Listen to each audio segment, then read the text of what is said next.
Hello students, अस्सलाम वालेकुम। उम्मीद है आप सब खैरियत से होंगे। हमने फर्स्ट ईयर मैथमेटिक्स के लास्ट जो हमारा लेक्चर था उसमें एक्सरसाइज 11.1 कंप्लीट की थी। उसमें हमने पीरियोडिक फंक्शन के बारे में पढ़ा था और ये बताया था कि किसी भी ट्रिग्नोमेट्रिक फंक्शन का पीरियड किस तरह निकालते हैं, how to find the period of a given trigonometric function. और मैंने आपको बताया था कि वो एक्सरसाइज इररेलेवेंट है एग्जामिनेशन पॉइंट ऑफ व्यू से, बट वैसे बहुत इंपॉर्टेंट है नॉलेज के हिसाब से, और आगे जाके इंजीनियरिंग वगैरह में बहुत ज़्यादा पीरियोडिक फंक्शन के बारे में हम पढ़ते हैं। वहाँ पर फिर आप पढ़ेंगे इवन फंक्शन, ऑड फंक्शन के बारे में। ओके, सो आज जो मैं आपको एक्सरसाइज कराने के लिए जा रहा हूँ 11.2, जिसमें हम करेंगे ग्राफ्स ऑफ ट्रिग्नोमेट्रिक फंक्शन।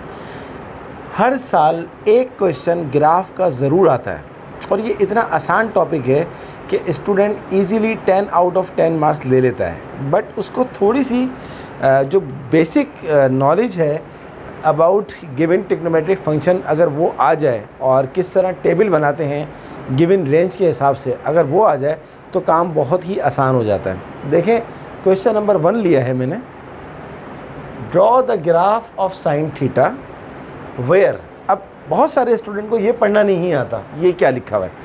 अब ये असल में रेंज दी हुई है थीटा की। थीटा का मतलब है एंगल। एंगल की रेंज दी हुई है -π से लेकर +π तक। आपको इस रेंज का ग्राफ बनाना है। किसका? ट्रिग्नोमेट्रिक फंक्शन कौन सा है? Sine theta. अब इसको पढ़ने के बहुत सारे तरीके हैं, लेकिन जो सबसे बेस्ट वे है इसको रीड करने का वो है the range of theta from -π to π। जो थीटा की रेंज है वो -π से स्टार्ट हो रही है और +π पे ख़त्म हो रही है। अब इसके बाद ग्राफ का एक और पार्ट भी दिया हुआ है, from the graph find the value of sine 130 degree. ये हम बाद में निकालेंगे। सबसे पहला काम तो ये है कि हमें ग्राफ ड्रॉ करना है। आपको एग्ज़ाम में बोर्ड की तरफ से ग्राफ प्रोवाइड किया जाता है। एक बात अपने जहन में रखिए कि जब भी आप ग्राफ ड्रॉ करेंगे आपने हमेशा पेंसिल से ग्राफ ड्रॉ करना है। यहाँ तो मैं बोर्ड पे आपको मार्कर से ड्रॉ करके दिखाऊंगा, लेकिन आप जब भी एग्ज़ाम में या आप अपने घर पे प्रैक्टिस करेंगे तो ग्राफ हमेशा पेंसिल से ड्रॉ करना है, और पेंसिल आपकी बहुत अच्छी तरह शार्प होनी चाहिए। शार्पन पेंसिल होगी, उसकी नोक पतली होगी तो ग्राफ बड़ा खूबसूरत बनेगा। अब ये तो ग्राफ बनेगा पेंसिल से। जो आप टेबल बनाएंगे, ग्राफ के साथ में एक पेज होता है, उसके ऊपर बनता है टेबल। जो आप टेबल बनाएंगे वो आप पेन से बना सकते हैं, उसमें कोई मसला नहीं है। पेन से बनाएं या पेंसिल से बनाएं, लेकिन ग्राफ अगर आपने पेन से ड्रॉ किया तो वो एक्सेप्टेबल नहीं होगा, वो एक्सेप्ट नहीं होगा, वो चेक नहीं होगा। अब देखें, हमारी रेंज है -π से लेकर π तक। आप जानते हैं जब भी आपको एंगल π की फॉर्म में दिया जाता है इसका मतलब होता है कि वो रेडियन फंक्शन है। तो -π से लेकर π तक आपको बनाना है। आप जानते हैं π रेडियन में है और π को अगर आप डिग्री में कन्वर्ट करेंगे तो ये 180 डिग्री होगा। अब हमें इस रेंज से लेकर इस रेंज तक का टेबल बनाना है। अब ये हमारे हाथ में है कि हम इंटरवल क्या लेते हैं। इंटरवल का मतलब है कि जैसे ये -180 डिग्री से लेकर +180 डिग्री तक हमें बनाना है, तो अब -180 से लेकर +180 तक हम रेंज क्या, हम इंटरवल क्या रखें? 2-3 इंटरवल होती हैं। हम -180 ले लें, फिर हम ले लें -90, फिर 0, फिर 90, फिर 180। ग्राफ एक्सेप्ट हो जाएगा। दूसरा ये है कि हम 60-60 का गैप रख सकते हैं। तीसरा ये है कि हम 30-30 का गैप रख सकते हैं। जैसे मैंने यहाँ पर 30-30 का गैप लिया है, क्योंकि ग्राफ जितना बड़ा बनता है, ग्राफ जितना आपका पेज कवर करता है, ग्राफ इतना ही खूबसूरत होता है और देखने में भी अच्छा लगता है और चेक करने वाले को भी बहुत आसानी होती है। लेकिन जो इंटरवल है ये आपके अपने हाथ में है कि आप बहुत छोटी इंटरवल ले लें या बहुत बड़ी इंटरवल ले लें। मेरा मशवरा ये है कि ना तो बहुत ही छोटी इंटरवल लें कि आपको बहुत ही बड़ा टेबल बनाना पड़े, और ना इतनी बड़ी इंटरवल लें कि 2 या 3 वैल्यूज़ के ऊपर ग्राफ आपका ख़त्म हो जाए। तो मैंने लिया है यहाँ पर 30-30 डिग्री का गैप, लेकिन क्योंकि पाई की फॉर्म में दिया हुआ है तो मैं पूरे टेबल में पाई लिखूँगा। तो देखें, ये थीटा है, ये साइन थीटा है। सबसे पहले नेगेटिव ले लेते हैं। पहला लिया मैंने -π, फिर लिया मैंने -5π/6। ये 150 डिग्री होता है। आप चाहें तो इसको डिग्री में कन्वर्ट करके देख सकते हैं। फिर मैंने लिया -2π/3। 150 के बाद नंबर किसका आता है? 120 का। फिर मैंने ले लिया 90 को बोलते हैं -π/2। फिर मैंने ले लिया 60 को बोलते हैं -π/3। फिर मैंने ले लिया 30 -π/6। इसके बाद जाहिर सी बात है माइनस से लेकर प्लस तक में बीच में जो वैल्यू आती है वो एक ज़ीरो भी आती है। तो ये आपके पास आ गया 0 रेडियन। अब आप अपने कैलकुलेटर के ज़रिए कैलकुलेटर को सबसे पहले आप करेंगे रेडियन मोड में कन्वर्ट। मोड का बटन दबाएं, उसको आप देखेंगे एक जगह पे लिखा हुआ आएगा डिग्री रेडियन मोड 1 2 3, 2 दबाएंगे रेडियन में आ जाएगा। किसी कैलकुलेटर में अगर 1 दबाने से रेडियन हो जाए तो आप नाराज़ नहीं होइएगा कि मैंने तो 2 बोला था। हर कैलकुलेटर की अपनी अलग सेटिंग होती है। तो minus sine of minus pi calculator में निकालेंगे तो 0 आ जाएगा, आप चाहें चेक कर सकते हैं। Sine of minus 5 pi by 6 minus 0.5 होता है। Sine of minus 2 pi by 3 minus 0.866 होता है। मैंने राउंड ऑफ कर दिया तो माइनस 0.87 हो गया।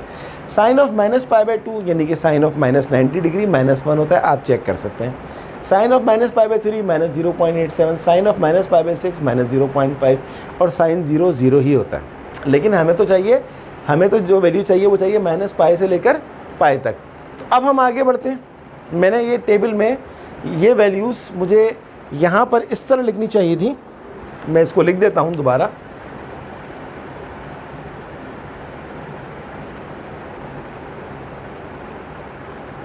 ये देखें, अब 0 के बाद प्लस में क्या आ जाएगा, पाई बाई 6। पाई बाई 6 के बाद क्या आएगा, पाई बाई 3, 2 पाई बाई 3, फिर हमारे पास आ जाएगा पाई बाई 3 आ गया। पाई बाई 3 के बाद आ जाएगा पाई बाई 2, फिर 2 पाई बाई 3, फिर 5 पाई बाई 6 और फिर पाई। यानी कि पहले आ गया माइनस 180 से लेकर 0 तक और फिर आ गया 30 से लेकर 180 तक। 0 के ऊपर 0 आ गया। अब साइन पाई बाई 6 अगर आप कैलकुलेटर में निकालेंगे, अच्छा ये टेबल अगर देखा जाए ना तो ये यूँ बनना चाहिए था, यहाँ से लेकर यहाँ तक। लेकिन क्योंकि मेरे पास इस बोर्ड के ऊपर स्पेस नहीं है तो लिहाजा मैंने माइनस की वैल्यूज़ को अलग कर लिया और प्लस की वैल्यूज़ को अलग कर लिया। साइन पाई बाई 6 जब आप कैलकुलेटर में निकालेंगे 0.5 आएगा। पाई बाई 3 60 होता है, वही 0.87 आएगा। पाई बाई 2 होता है 1, चेक कर सकते हैं। 2 पाई बाई 3 होता है 0.87, 5 पाई बाई 6 होता है 0.5 एंड फाइनली जो पाई होता है वो होता है 0। यहाँ तक हम पहुँच गए। अब जब आपका टेबल 100% कंप्लीट हो गया तो अगला काम है ड्रॉ करना। एक दफ़ा फिर बता रहा हूँ कि ग्राफ कभी भी पेन से ड्रॉ नहीं होता, बॉल पेन से या क्या नाम है उसका इंक पेन से या पॉइंटर से अगर आप ड्रॉ करेंगे तो एग्ज़ामिनर उसको चेक नहीं करेगा। ग्राफ हमेशा पेंसिल से बनता है। ओके, एग्ज़ाम में आपको ग्राफ पेपर एग्ज़ामिनर जो इन्विजिलेटर होता है वो प्रोवाइड करता है, तो आप अपने साथ लेके ना जाएं, कोई ज़रूरत नहीं है, घर पे ज़रूर प्रैक्टिस करें। अब आपका जो ग्राफ होता है उस पर आपको पता है 2 एक्सिस होते हैं। एक होता है एक्स एक्सिस जो कि हॉरिजॉन्टल लाइन होती है, एक्स एक्सिस, और एक होता है आपके पास वाई एक्सिस। एक्स एक्सिस के ऊपर आप थीटा की वैल्यू प्रोवाइड करते हैं और वाई एक्सिस के ऊपर आप फंक्शन की वैल्यू प्रोवाइड करते हैं। फंक्शन यहाँ पर क्या है, साइन थीटा। जिस जगह पर दोनों लाइंस एक दूसरे को काट रही होती हैं वो कहलाता है ओरिजिन, और ओरिजिन के ऊपर एंगल भी 0 होता है, उसके फंक्शन की वैल्यू भी 0 होता है। तो ये आ गया आपके पास 0, ये पॉइंट जो है आपके पास 0 है। अब आप अपने ग्राफ पेपर के साइज़ के हिसाब से इंटरवल ले लीजिए। जैसे 0 के बाद पाई बाई 6 आ गया, पाई बाई 3 आ गया, पाई बाई 2 आ गया, 2 पाई बाई 3 आ गया, 5 पाई बाई 6 आ गया, पाई आ गया। और यहाँ पर हमारे पास क्या है, 0 आ गया, -5 pi by 6, -5 pi by 3, -pi by 2, -2 pi by 3, -5 pi by 6 और -पाई। और ये तो आ गया आपके पास किसकी वैल्यू, एंगल की। आपने सारी वैल्यूज़ प्लॉट करनी है। अब आपको प्लॉट करनी है वाई एक्सिस के ऊपर वैल्यू। वाई एक्सिस के ऊपर आप देखें लिखा हुआ है साइन थीटा। साइन थीटा की सबसे बड़ी वैल्यू क्या है, 1। सबसे छोटी वैल्यू क्या है, -1। तो आप अपने ग्राफ के साइज़ के हिसाब से इक्वल डिस्टेंस के ऊपर भी 1 लगा दें, नीचे भी -1 लगा दें। और आपको पता है 1 के और 0 के बीच में क्या आ जाता है, 0.5। तो 0 के और -1 के बीच में आ गया -0.5। और 1 से थोड़ा सा नीचे 0.87 होता है और -1 से थोड़ा सा नीचे -0.87 होता है। यहाँ तक हम पहुँच गए। अब अगला काम है, जब ये सारा हो गया, अगला काम है ग्राफ को प्लॉट करना। तो सबसे पहले आप पॉइंट्स को प्लॉट करेंगे। देखें जनाब, सबसे पहले आप देखें पाई बाई 6। पाई बाई 6 के ऊपर आपको, बल्कि यहाँ से स्टार्ट कर लें, 0 के ऊपर आपको 0 मिल रहा है। ये आपके पास आ गया पहला पॉइंट। इसके बाद है आपके पास -π/6 पहले माइनस वाला प्लॉट कर लें, ये आपके पास है -0.5। तो ये आपके पास देखिए गौर से -π/6 से ये आपके पास आ गया -0.5। उसके बाद आपके पास क्या है -π/3 पे -0.87।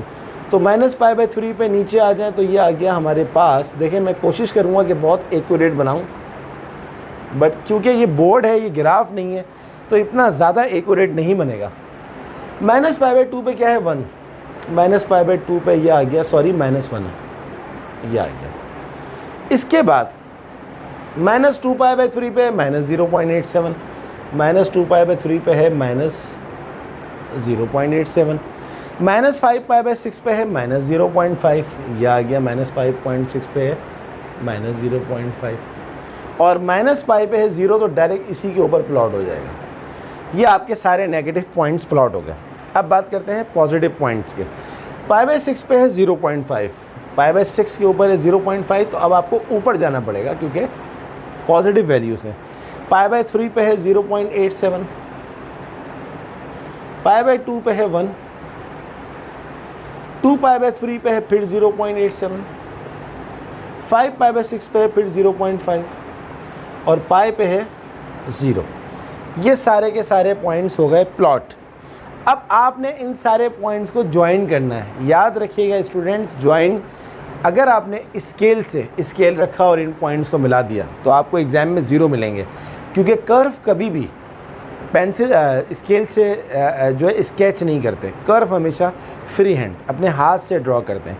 जहाँ फ्लक्चुएशन आ जाए वहाँ पर मिटाएं उसको, रबड़ से उसको इरेजर से मिटाएं और उसको फिर सही से प्लॉट कर लें। देखिए मैं कोशिश करता हूँ कि मेरा ग्राफ बहुत अच्छा बने, बट मेरे पास ये बोर्ड है, ग्राफ नहीं है, तो शायद इतना अच्छा ना बने, but I will try my best. ये देखें, ये पॉइंट्स मिला है, आपने इसी तरह पॉइंट्स मिलाने। फिर तो मुझे यहाँ खड़ा होना पड़ेगा, फिर मैं इन पॉइंट्स को मिलाता हूँ।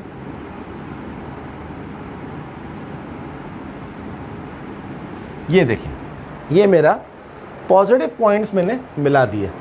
ये थोड़ा अच्छा नहीं आया, तो अगर अच्छा ना आए तो जिस तरह मैं मिटा के इसको दोबारा बना रहा हूँ, फिर फ्लक्चुएशन आ गया। फ्लक्चुएशन एक्सेप्टेबल नहीं होता एग्ज़ाम के अंदर, इसको मिटा के दोबारा बनाना पड़ेगा। ये देखें, अभी भी बहुत अच्छा नहीं बना है, लेकिन आपके पास क्योंकि ग्राफ पेपर होगा तो आप बहुत अच्छा बना सकते हैं। चलें आगे चलते हैं।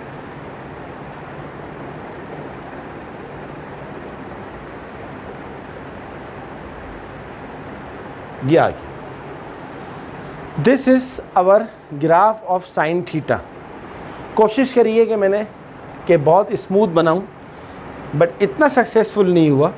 आपने इसको जब ग्राफ पेपर पे ड्रॉ करेंगे, एक बात और याद रखिएगा, एक वर्ड होता है ड्रॉ और एक वर्ड होता है स्केच।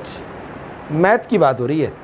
अब मुझे नहीं पता कि आम लैंग्वेज में ड्रॉ और स्केच में क्या डिफरेंस है, बट मैथ में जब भी आप देखेंगे ना वर्ड ड्रॉ का मतलब होता है आपको ग्राफ पेपर पे बनानी है वो चीज़, और अगर लिखा हुआ है स्केच, इसका मतलब है कि प्लेन पेपर पे, सादे पेपर के ऊपर बनाना है। अब क्योंकि ड्रॉ लिखा हुआ है तो अब हमें ग्राफ पेपर पे ये पूरा काम करना है। मेरे पास तो ग्राफ नहीं था, इसलिए मैंने यहाँ बना लिया। अब आपने क्या करना है, इसको देखते हुए ग्राफ पे बनाएं। कमेंट बॉक्स में मुझे बताएं कि आपका ग्राफ कैसा बना। तो जनाब ये हमारा सारा काम कंप्लीट हो गया। एक छोटी सी चीज़ रह गई, क्या लिखा हुआ है, from the graph find the value of sine 130 degree. कुछ बच्चे एक्स्ट्रा स्मार्ट बनते हैं, वो क्या करते हैं, साइन 130 डिग्री कैलकुलेटर में निकालते हैं और कैलकुलेटर में निकाल के लिख देते हैं, और वो समझते हैं शायद हमें नंबर मिल जाएंगे, उनको 0 मिलते हैं। क्योंकि साइन 130 कैलकुलेटर में आ तो जाएगी वैल्यू और वो बिल्कुल सही भी होगी, लेकिन उन्होंने ग्राफ के ज़रिए नहीं निकाली। उन्होंने इसने कहा है from the graph find the value of sine 130 degree. अब साइन 130 डिग्री आपके पास है कहाँ, ये आपको देखना है। तो साइन 130 डिग्री कहाँ पर होगा, पॉजिटिव एंगल है, जाहिर सी बात है ये 130 डिग्री होगा आपके पास। ये है 2π/3। 2π/3 का मतलब होता है 120 डिग्री। तो सबसे पहले तो आप 130 डिग्री को कन्वर्ट कर लें किसके अंदर, π/180 से डिवाइड कर दें, तो ये हो गया आपके पास 0 से 0 कट गया, ये हो गया 13/18 पाई। 13/18, अब ये एक ऊपर प्राइम नंबर आ गया, तो हमें क्या करना पड़ेगा, एक इसकी एस्टिमेटेड वैल्यू निकालनी पड़ेगी। यानी कि 2π/3 है, ये है हमारे पास क्या, 2π/3 है 120 डिग्री, और ये हमारे पास है 150 डिग्री, और हमें क्या चाहिए, हमें चाहिए 130 डिग्री। तो डेफिनेटली 120 के बाद यहाँ आ जाएगा 130, फिर 140, फिर 150, यानी कि 3 इंटरवल बन रही हैं। तो अब हमने अंदाजे से ले लिया कि ये हमारे पास 130 है। अब आप क्या करेंगे, 130 से एक लाइन को ऊपर लेके जाएं, और सीधी होनी चाहिए लाइन, सॉरी मैंने लाइन को टेढ़ा बना दिया।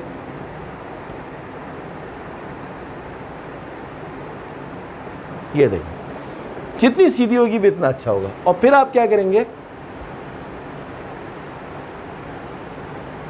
यहां तक ले आएंगे। ये जो आपका है 130 डिग्री, इस 130 डिग्री के ऊपर ये वैल्यू जो है ये आपका आंसर है। अब ये वैल्यू हमें क्या नज़र आ रही है, तकरीबन नज़र आ रही है 0.6। देखते हैं बुक में इसका आंसर क्या दिया हुआ है। 11.2 का जो दूसरा पार्ट है,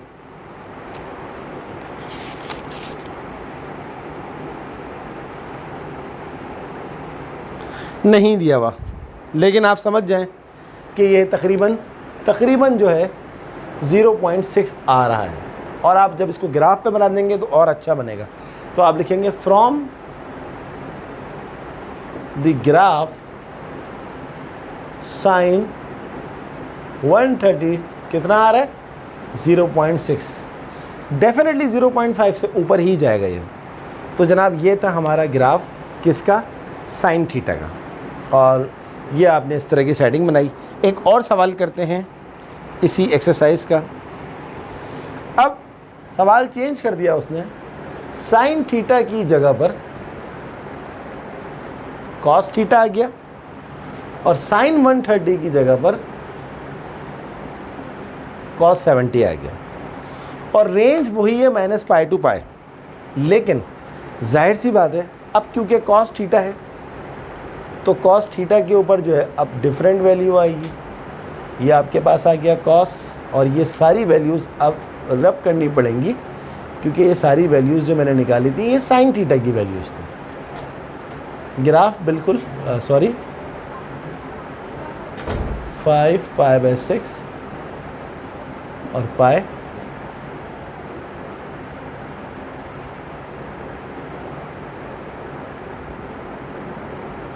ये जनाब हमारे पास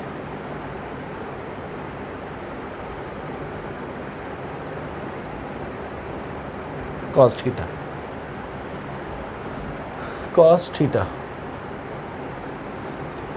वही सारा काम अब आपको दोबारा करना होगा नए पेपर के ऊपर।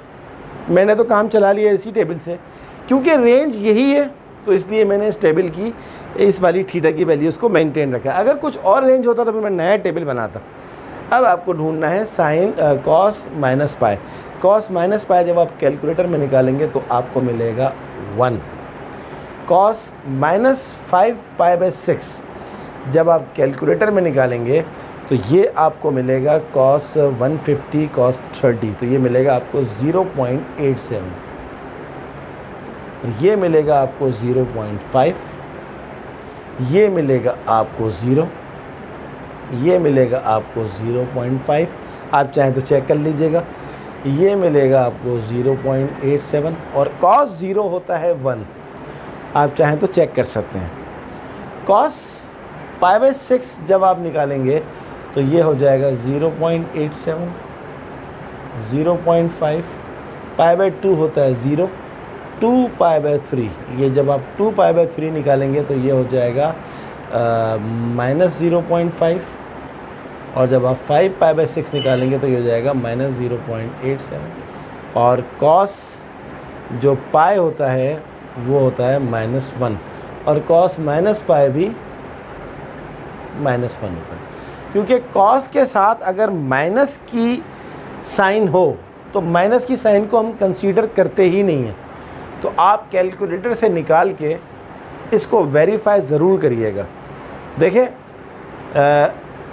ये जो है cos minus pi, cos pi -1, cos 5π/6 -0.87, 2π/3 होता है -0.5 और π/2 होता है 0 और -π/3 होता है 0.5 और -π/6 होता है 0.87। तो कॉस के अंदर जो है वो माइनस अगर लगा हुआ हो तो वो माइनस ख़त्म कर देता है, सिर्फ एंगल की वैल्यू देता है। तो ये जो मैंने लिखी है वैल्यू cos π -1 cos 5π/6, देखें मैं माइनस को कंसीडर नहीं कर रहा। cos 2π/3 -0.5 cos दिस और cos देखें -π/3 जो है वो पॉजिटिव आ रहा है। cos -5π/6 जो है वो 0.87 है और 2π/3 जो है वो -0.5 है, 5π/6 जो है वो 6 है। अब हम इन वैल्यूज़ को प्लॉट करते हैं, तो इसको रब करना पड़ेगा।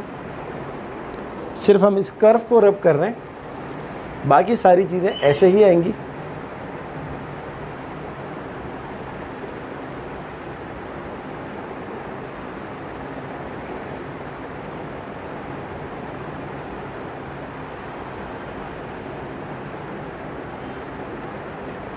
थोड़ा सा ये ख़राब हुआ है, इसको सही कर लेते हैं।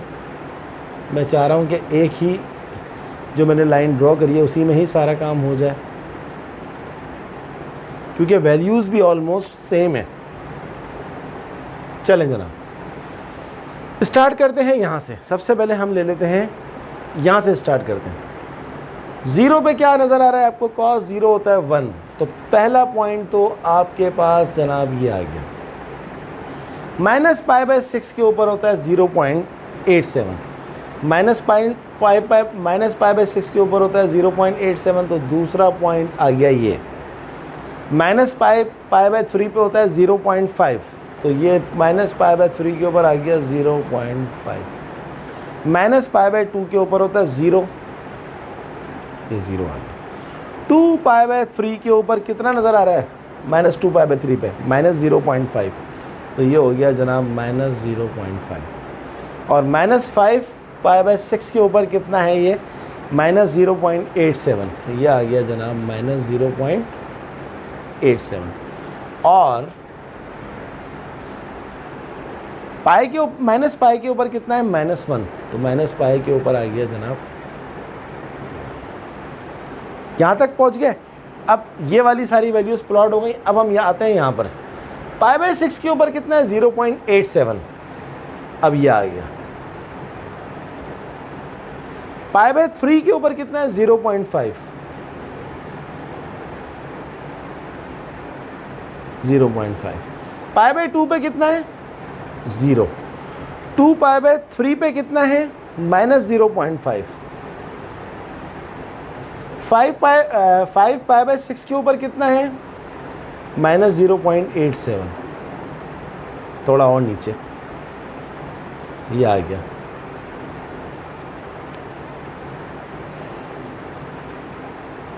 एंड फाइनली पाई पे कितना है? थोड़ा सा उसको ऊपर कर देते हैं। पाई पे कितना है? -1। अब आपको क्या करना है? इन सारे पॉइंट्स को मिलाना है, और वही बात, स्केल से नहीं मिलाना, हाथ से मिलाना।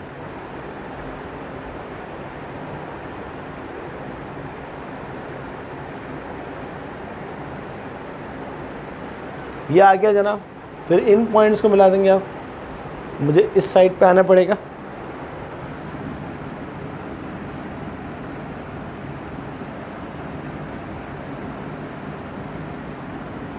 ये आपका आ गया कॉस का ग्राफ। कामयाब हो गया मैं थोड़ा सा ज़्यादा अच्छा ग्राफ बनाने पे एज़ कम्पेयर टू साइन का जो ग्राफ बनाया था। So this is our graph of cos theta, और रेंज वही है फ्रॉम -π/2 -π to π, रेंज चेंज नहीं है। And this is our x axis, तो इसलिए मैंने उसी टेबल के ये वाली जो चीज़ें थी इसको यूज़ कर लिया। अब कहता है from the graph find the value of cos 70 degree. cos 70 degree कहाँ पर होगा? डेफिनेटली ये है हमारे पास π/3। π/3 का मतलब होता है 60 डिग्री, तो 60 है और ये π/2 है, तो डेफिनेटली 60 के बाद क्या होगा? 70, 80, 90, तो हमारे पास ये आ जाएगा 70। तो 70 से आप उठा के लेके जाएं ऊपर, और यहाँ से आप ले जाएं इसको यहाँ तक। तो देखें ये 0 है, ये 0.5 है, तो तकरीबन हम लिख सकते हैं from the graph value of cos 70 degree कितना आ रहा है, 0 और 0.5 के बीच में होता है 0.25, रफ एस्टीमेट होता है। ग्राफ कभी भी एग्जैक्ट वैल्यू प्रोवाइड नहीं करता, ग्राफ हमेशा एस्टिमेटेड वैल्यू प्रोवाइड करता है। बट एस्टिमेटेड वैल्यू का मतलब ये नहीं है कि अगर आपका एग्जैक्ट आंसर 0.23 है तो आपका आंसर 0.45 आ रहा है। एस्टिमेटेड का मतलब है तकरीबन अप्रॉक्सीमेटली वही हो, इतना ही हो। तो ये था ग्राफ हमारा cos थीटा का। अब इसमें एक दो सवाल और हैं, हम उसको अगले लेक्चर में कंटिन्यू करेंगे। एक मैंने आपको साइन थीटा का ग्राफ बनाना सिखाया, एक मैंने आपको cos थीटा का ग्राफ बनाना सिखाया। नेक्स्ट लेक्चर में मैं आपको tan थीटा का ग्राफ बनाना सिखाऊंगा और वहाँ पर मैं आपको एक दफ़ा फिर बताऊंगा कि tan थीटा का जो पीरियड होता है वो पाई क्यों होता है, 180 डिग्री क्यों होता है tan थीटा का पीरियड। तो ये मैं आपको बताऊंगा। इसके अलावा मैं आपको एक दो ग्राफ और भी सिखाऊंगा और यही क्वेश्चन एग्ज़ाम में आते हैं, थोड़ा बहुत आगे पीछे कर देते हैं। कभी cos थीटा का मांगते हैं, कभी cos 2 थीटा का मांग लेंगे, कभी cos स्क्वायर थीटा का मांग लेंगे। तो नेक्स्ट लेक्चर में tan थीटा का ग्राफ बनेगा और कुछ और ग्राफ बनेंगे साइन के और cos के, जो कि डिफरेंट रेंज के होंगे। ओके स्टूडेंट, तो ये हमारी आज की क्लास थी। आप काइंडली इसकी प्रैक्टिस करें, आप ख़ुद भी ग्राफ बनाएं। जिस तरह मैंने एक cos का ग्राफ बना के दिखाया, आपको साइन का ग्राफ बना के दिखाया, आप ख़ुद भी बहुत ज़्यादा प्रैक्टिस करें। जितनी ज़्यादा प्रैक्टिस करेंगे एग्ज़ाम से पहले तो आप ये वाला जो क्वेश्चन है एग्ज़ाम में जब आएगा तो आप 5 मिनट्स में ही कंप्लीट कर लेंगे। Okay student, kindly subscribe my channel, share my videos, like my videos and आप अपने दोस्तों को मेरी वीडियोज़ ज़रूर शेयर करें ताकि उनका भी फ़ायदा हो। ओके स्टूडेंट, अगली क्लास तक के लिए अल्लाह हाफ़िज़।